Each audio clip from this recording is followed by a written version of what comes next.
안녕하세요. 뿌띠 북토크입니다. 오늘 하루도 나 자신을 잘 돌보고 계신가요? 나의 몸과 마음의 상태는 어떤지, 나의 감정과 욕구는 어떤지 한번 살펴보세요. 오늘의 책 소개할게요. 50의 기술. 걱정을 없애는 6단계 걱정정리법에 대해서 알려드리려고 해요. 마음을 가볍게 하는 것들이 있고 무겁게 하는 것이 있죠. 마음을 무겁게 하는 것들을 정리해보니 크게 3가지 영역으로 나눌 수 있어요. 첫 번째 후회, 두 번째 걱정, 세 번째 불안입니다. 이 3가지의 차이점은 시간이지요. 보통 후회는 과거와 연결되어 있어요. 그래서 지난 세월을 후회한다고 말하죠. 여러 일이 지난 이후에 한탄하는 마음을 후회라고 합니다. 두 번째 걱정은 현재와 연결되어 있어요. 걱정은 사전적인 정의로 보면 여러 측면에서 마음과 신경이 쓰이는 상태입니다. 즉 대부분의 걱정은 현재 시점에 더 닿아 있어요. 세 번째로 불안입니다. 말 그대로 안전하지 않아서 걱정인 것. 이게 바로 불안의 특징인데요. 불안은 어떤 위험이나 위협이 올 것이라고 하는 가능성에 대한 염려를 말합니다. 즉, 불안은 미래와 연결되어 있어요. 아직 오지 않은 일을 염려하는 것이니 불안은 미래의 감정이라고 할 수 있겠지요. 그렇다면 과거의 문제를 통해서 현재를 이해하고 현재를 통해서 미래를 살펴보고 미래가 과거와 현재를 묶어낼 수 있는 방법을 찾아볼 수 있지 않을까요? 지금 시점에 돌아봐도 후회가 있고 걱정이 있고 미래에 대한 불안이 있습니다. 그렇다면 이런 걱정들을 조금 정리해 봐야 하지 않을까요? 이른바 신박한 걱정정리법을 알려드립니다.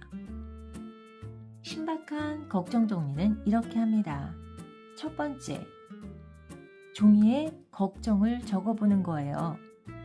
과거의 후회, 현재의 걱정, 미래의 불안 다 섞어서 생각나는 대로 다 적으세요. 다 적다 보면 시간이 꽤 걸리죠. 그렇지만 그만큼 많은 생각을 다 적어주면 된답니다. 두 번째, 시점을 나눠보는 거예요. 이게 후회에 관한 것인지, 현재 걱정에 관한 것인지, 미래의 불안에 관한 것인지 시점을 중심으로 색깔별로 묶어보세요. 그러면 색깔에 따라서 종류들이 묶일 겁니다. 세 번째, 과거의 후회를 지우세요.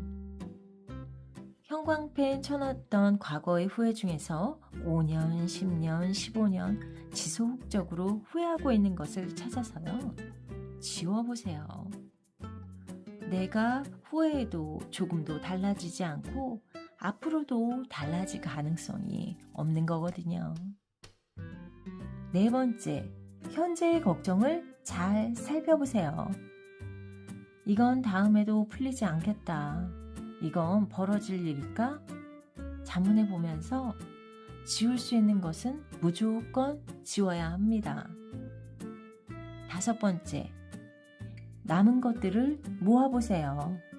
모아서 다시 한번 가지런하게 적어보세요. 그러면 몇 가지로 추려져요. 그럼 순서를 정해서 새로운 종이에 그 걱정들을 써보세요. 여섯 번째, 남은 걱정을 새 종이에 적었다면 이제 하나하나씩 소리내 읽어보세요.